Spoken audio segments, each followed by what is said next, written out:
selamat datang di dunia How to Train Your Dragon 2, di mana Viking Polar Bear jadi makin OP setelah hidup bareng naga. Tetapi seperti kata pepatah, with great power comes with great responsibility.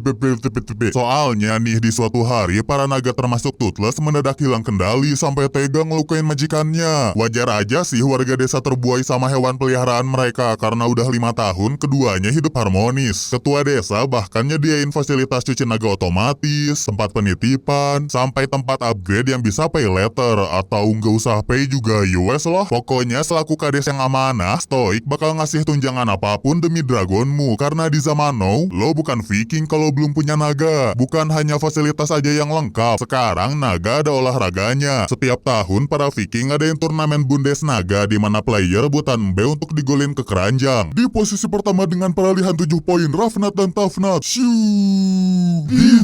Wajarlah mereka unggul kan duaan. Ditambah Snottout yang bucin ke Rafnat terus ngasihin dombanya ke dia. Astrid yang ada di posisi kedua dengan 3 poin cuma bisa ngedumel. Ampas goblok, busa toksik. Beda nih sama jagoan Nero. Teneng. Diselek sama naga buntetnya yang stay chill. Aku padamu abangku. Oh iya, BTW Hiccup juga ikutan turnamen sih, tapi nggak usah diharapin lah ya, soalnya dari tadi nggak kelihatan. Nah udah waktunya Pagabar ngelempar domba hitam yang ngasih 10 poin. Astrid si paling kompetitif nggak mau dong nyanyiin kesempatan ini. Dia memacu adrenalinnya buat ngerebut domba dari Diznat bersaudara. Yang akhirnya Astrid pun keluar sebagai pemenang. Calon menantuku the best. Gaplok. Walau hidup di Berg penuh hingar-bingar, nggak semua orang suka sama kehidupan yang gitu-gitu aja. Contohnya si Leto yang milih touring bareng Toothless, kalian nyobain alat-alat barunya. Dia makin kelihatan keren nih dengan full metal armornya. Udah nggak pakai sweater rajutan nenek lagi. Kali ini dia mau nyobain teknologi self-driving yang bisa bikin si ompong terbang stabil tanpa perlu di-steer. Mari kita coba!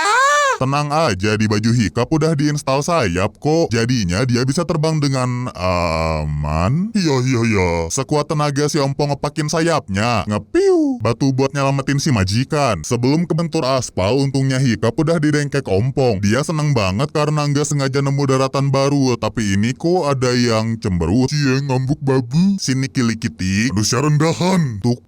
Candanya nggak lucu anjing. Walau kadang mereka sering ribut gini, sebenarnya dua-duanya saling sayang kok. Nggak lama dari itu dateng nih Astrid yang khawatir sama ayangnya. Curhat-curhat dikit lah si Letoy tentang ayahnya yang nyuruh dia ngegantiin posisi kades. Sikap yang berjiwa petualang ngerasa jadi pemimpin bukanlah passionnya. Yang dia ingin hanya touch the grass dan mengeksplor dunia. Syukur-syukur nemu Night Fury lain biar Toothless punya teman. Astrid ngingetin kalau passion itu bukan masalah suka atau tidak suka, melainkan ikuti kata hati. Daripada buru-buru ngambil keputusan, mending nikmati momen indah ini berduaan.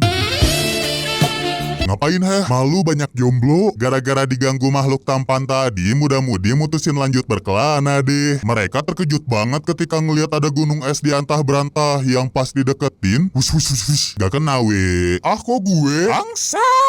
Meski si Pirang berhasil lolos, namun Stormfly kena jerat sama gerombolan disebut pemburu naga. Alhasil mereka berdua turun dan ngelawan balik sekalian Hiccup flexing pedangnya. Korancu, pedang api maksudnya. Ketua pemburu naga yang namanya Eret kaget nih pas ngeliat Night Fury. Dia kepengen ngebawa naga paling langka itu buat dikasih ke bosnya bernama Drago Bloodfish yang lagi ngebentuk pasukan naga. Si ketua pengepul lanjut ngeluh dan nuduh pawang naga kayak mereka lah yang bikin hidupnya sengsara.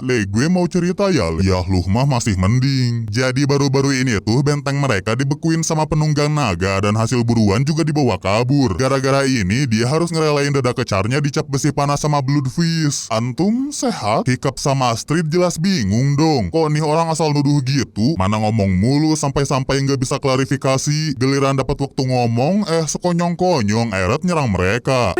Shish, tebas. Cabut ya om. Rumor tentang suku mereka yang nyerang komplotan pemburu dan munculnya pengendara lain selain Viking Berg buru-buru dikasih tahu ke Stoik. Ayahnya milih bodo amat sih. Daripada mikirin rumor receh gitu, dia minta Hiccup sebagai calon kades agar mementingkan warganya lebih dulu. Tapi pas Hiccup nyinggung nama Drago, tiba-tiba ayahnya panik. Baru kali ini Stoik yang tak kenal takut mendadak keringet dingin. Dia langsung nutup akses keluar masuk desa dan siap-siap berperang. Lagi siaga gini, si Letoy malah kepengen ngebujuk Drago pakai ceramah no jutsu. Baginya tidak semua peperangan harus diselesaikan pakai kekerasan. Gak habis thinking lah Stoik sama jalan pikiran anaknya. Lagian dia juga nggak tahu kan Bloodfish dikenal ganas dan tak berperi kevikingan. Sebagai calon kades, prioritasnya bukan ngebujuk Drago, melainkan melindungi warga. Itulah yang perlu dicamkan Hiccup. Aku cabut ya beb. Muah, bukan cuma dia doang kok yang ngebangkang, soalnya Astrid ikut nyusul. Nah, buat tahu di manakah persembunyiannya Drago Blue Band, Hiccup punya ide nih. Kalian macam-macam dengan orang yang salah. Hehe, iya tahu kok. Jerat. Aduh, aku ketangkap. Tujuan dia kayak gitu tuh sebenarnya mau damai. Mas Otot percaya sih, apalagi Hiccup sampai ngasihin pedangnya. Pencet. Hembes.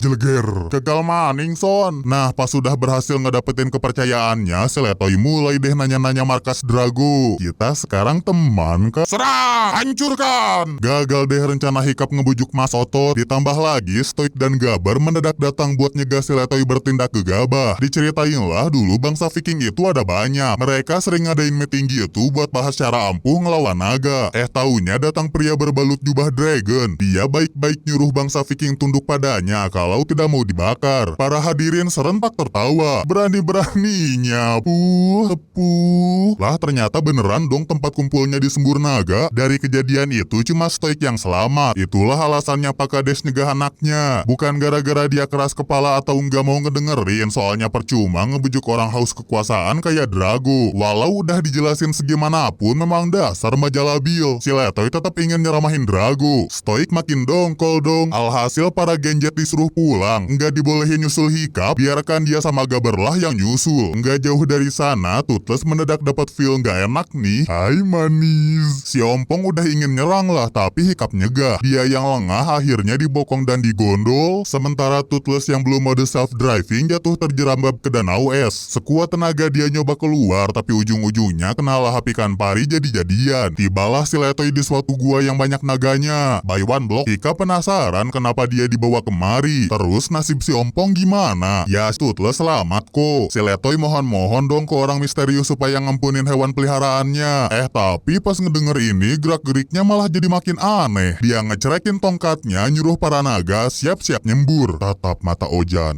Kamu tampan? Creepy. Oh maga, anakku? Iya bener kok, dia itu ibunya Hiccup yang beli susu 20 tahun silam. Dia bisa ngenalin wajah anaknya gara-gara bekas codet. Hiccup nggak habis pikir sih, apalagi ibunya yang bernama Valka itu nggak ngejelasin apapun dan tiba-tiba ngajak masuk ke gua. Makin kaget aja Hiccup pas ngelihat sarang naga. Ibunya cerita selama ini dia ngelindungi naga-naga. Jadi aku tidak lebih penting dari naga. Dikasih tahu deh koloni ini dipimpin sama Ratu Naga yang dagunya kok mirip. Nendo, kata Valka, semua naga di sini tuh patuh sama perintah Nendo, terkecuali naga bocil. Ibunya juga ngejelasin kenapa dia bisa ada di sini. Jadi dulu waktu kampung mereka diserbu naga, Valka sadar kalau dragon tuh hewan cerdas dan lembut. Ini terbukti pas ada naga yang awalnya dikira mau nyerang Hiccup bayi, ternyata cuma mau ngajak main. Tapi naga itu nggak sengaja ngegores dagu si Letoy pas Valka bawa-bawa pedang. Ditambah lagi, gue pesekin lu. Kabur. Naga itu ngeh kalau Valka berbeda sama Viking lain, makanya cuma dia doang yang dibawa. Jadi inilah alasan kenapa Stoik dulu benci banget sama spesies satu ini ya. Pas sudah cerita-cerita gitu, gerombolan naga mutusin nyari makan bareng. Beda dari Ratu Naga di film pertama yang serakah. Ratu Nendo begitu mengayomi koloninya, malahan dia sendiri yang berburu buat dikasihin ke naga-naga lain. Nah pas sudah bukber, Hiccup diajak ke daratan baru sekalian rekreasi ya kan. Sil bisa lepas tangan nggak? Sontoloyo. Geronimo. Iya. Majikan gue seneng banget lah soalnya ada satu pulau lagi masuk ke petanya. Segitu aja Cil. Ternyata ibunya udah memetakan seluruh dunia. Banyak banget wawasan dunia yang Valka tahu. Contohnya aja dia ngekretak leher si Ompong sampai keluar sirip yang bikin skill terbangnya makin GG. Pokoknya masih banyak rahasia lain dan bakal diungkap setajam silet asalkan Hiccup stay di sini. Jelas mau dong, apalagi hidup bebas bareng naga adalah passionnya. Tapi kasihan juga loh ayahnya. Dia sama Gaber bersikeras nyari si pembangkang. Makin cemas lah mereka di saat ngeliat topeng Hiccup tenggelam. Daripada mikir yang aneh-aneh, Stoik minta naganya Skull Crusher buat ngelacak topeng itu. Rupanya bukan cuma mereka aja yang niat nyusul Hiccup. Para genjet yang sama-sama susah diatur mutusin nyusun rencana. Kita ratakan para naga. Si Otot yang takut setengah mati kepaksa ngasih tahu markas Drago. Mereka kaget banget ketika melihat armada Bloodfish yang bejibun. Tapi ada yang lebih mencengangkan. Belebek berdiameter masif itu bikin bulu kuduk bergigi. Mereka harus buru-buru nih ngasih info ini ke Pak Kades. Nggak nyangka dong naga-naga dibius sama anak buah Drago. Ambil aja kartu Yu-Gi-Oh-ku bang. Dibawalah mereka ke hadapan Bloodfish. Tapi naganya Snotlaw tiba-tiba bangun terus ngamuk. Dan disinilah Om Jenggot mulai unjuk gigi. Hambur. Biasa aja kali bang. Ampun puh. Injak, lihat sepatu homipedku. Astrid sadar ternyata Drago bukan nangkepin naga, tapi naklukin mereka. Eret yang gak mau disangka berkomplot pura-pura gak kenal lah dan numbalin mereka. Idih. Bukannya dipuji, taunya Mas Otot malah kena semprot karena udah ngebawa mereka ke tempat persembunyiannya. Makanya Drago nyuruh anak buahnya bersiap buat nyerang sarang penunggang naga lalu mengambil alih Berg. Sementara untuk para tawanan, mereka bakal dihabisi termasuk Eret. Jirlah, fuck kata gue teh. Mampus. Untungnya ada Stormfly yang refleks ngelindungin Mas Otot. Walau si Otot berhasil selamat, tetap aja sih ujung-ujungnya disuruh lompat pas kapal jalan. Silakan cewek dulu. Gue cowok. Gue cowok. Eret nggak sebrengskui itu kok. Di saat penjaga lengah, dia ngeluarin Bulsidonya. Pas sudah itu, mereka mulai deh ngebebasin naga-naga sambil nyari cara buat ngelawan balik. Bukan mereka aja kok yang mau ngelawan Drago, soalnya Hiccup mutusin, babuku kita cabut sekarang. Sambil marah-marah, ayahnya narik si Letoy kayak bocil warnet yang lagi ditarik emaknya. Tapi dicegah nih sama Gaber yang nyuruh si Kades masuk ke gua. Alangkah kagetnya beliau di saat melihat sang pujaan hati masih semenawan dulu. Maaf aku salah, maaf bikin kamu duda perjaka. Melongo, maafin aku. Walau udah ngeduda 20 tahun, Stoik sama sekali nggak kesel kok. Justru dia seneng banget karena keluarga mereka akhirnya sakinah mawadah warohmah. Untuk merayakan ini, Valka mutusin masakin mereka, hitung-hitung nebus kesalahannya karena nggak bisa jadi ibu serta istri yang baik. Pas lagi masak gini, Stoik tiba-tiba nyanyiin sang istri lulabi buat ngungkapin betapa besar cintanya. Tapi karena takut kena kopi kiri, mending di Dubnero aja ya. Kami dari 27 bulan Mei. Dasar Viking Pangrok. India-Indian terhenti gas karena si Ompong mendadak guar gaur nih yang kalau ditelisik lagi ternyata bejir. Armada pasukan Drago. Buru-buru mereka bersiap ngelawan balik dan pertarungan sengit pun tak terhindarkan para pemirsa. Kedua pihak tidak mau kalah, saling unjuk kekuatan. Dari kubu sarang naga, mereka mulai mengerahkan varian-varian dragon, sedangkan Antek Bloodfish menyiapkan perangkap bung. Satu persatu naga-naga terjebak, tapi ternyata kesalahan fatal. Jepret! Eret dengan ciamik meledakkan perangkap berkat bantuan gas hijau dan menerbangkan Stormfly. Midcloud si naga endut dan penunggang endutnya ngebantuin backup, nyemburin bola-bola api. Kalau dua Diznat sih, awas hurricane. Wah, aku masih ting-ting.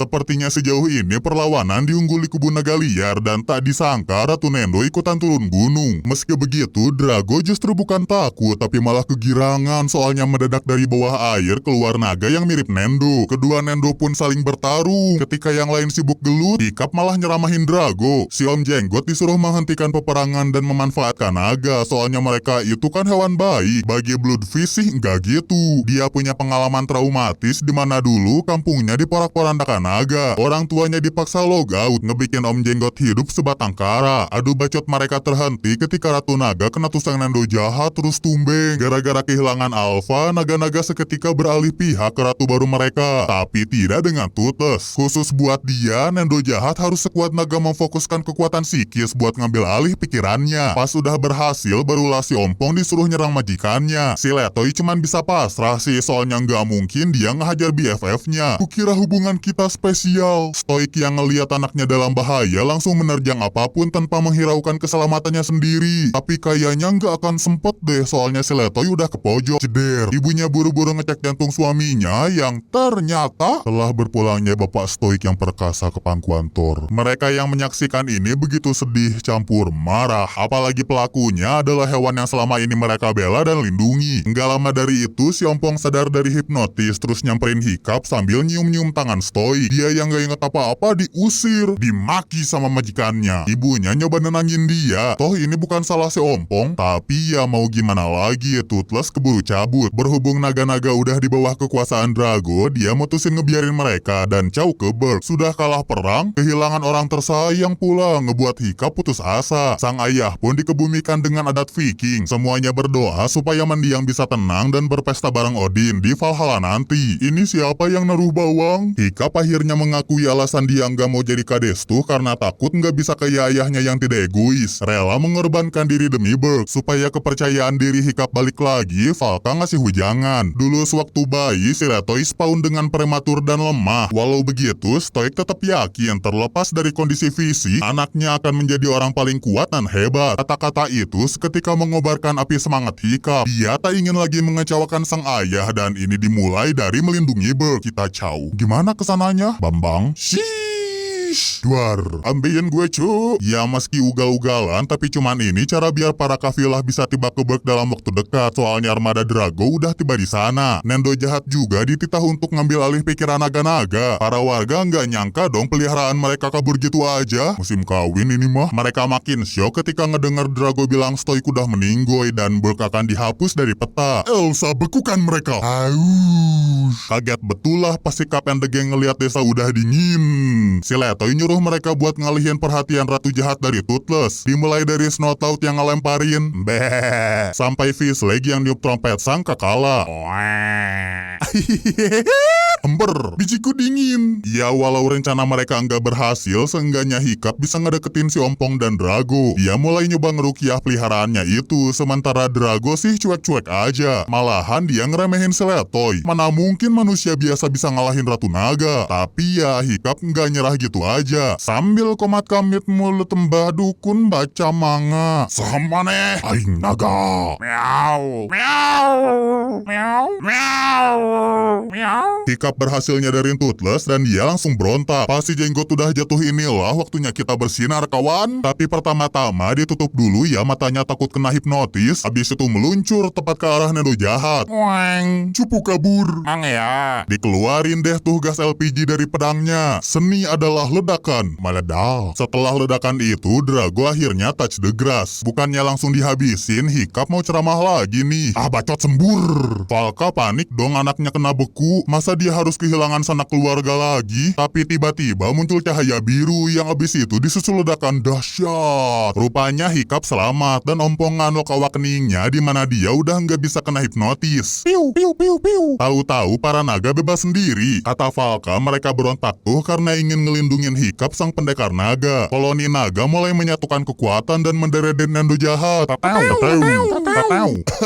Pas sudah batuk berdahak gitu, Hiccup yang gak tega ngebiarin mereka kabur. Kemenangan ini akhirnya ngebuat si Letoy diangkat secara resmi jadi kades. Dan untuk Toothless, tak disangka naga-naga nunjuk dia sebagai ratu baru mereka. Semuanya riang gembira, tapi kasihan Skullcrusher yang kehilangan majikannya. Oleh karenanya, Hiccup ngasih naga ayahnya itu ke Eret. Cius, biji crusherku. Hari-hari pun kembali normal. Hiccup perlahan mulai membangun negeri. Dia ngebikinin patung Hokage untuk mengenang jasa ayahnya dan dedikasinya kepada Berg. Semuanya bakal Hiccup lakukan demi Berg asalkan bisa 3 periode. Ada maunya. Cuh.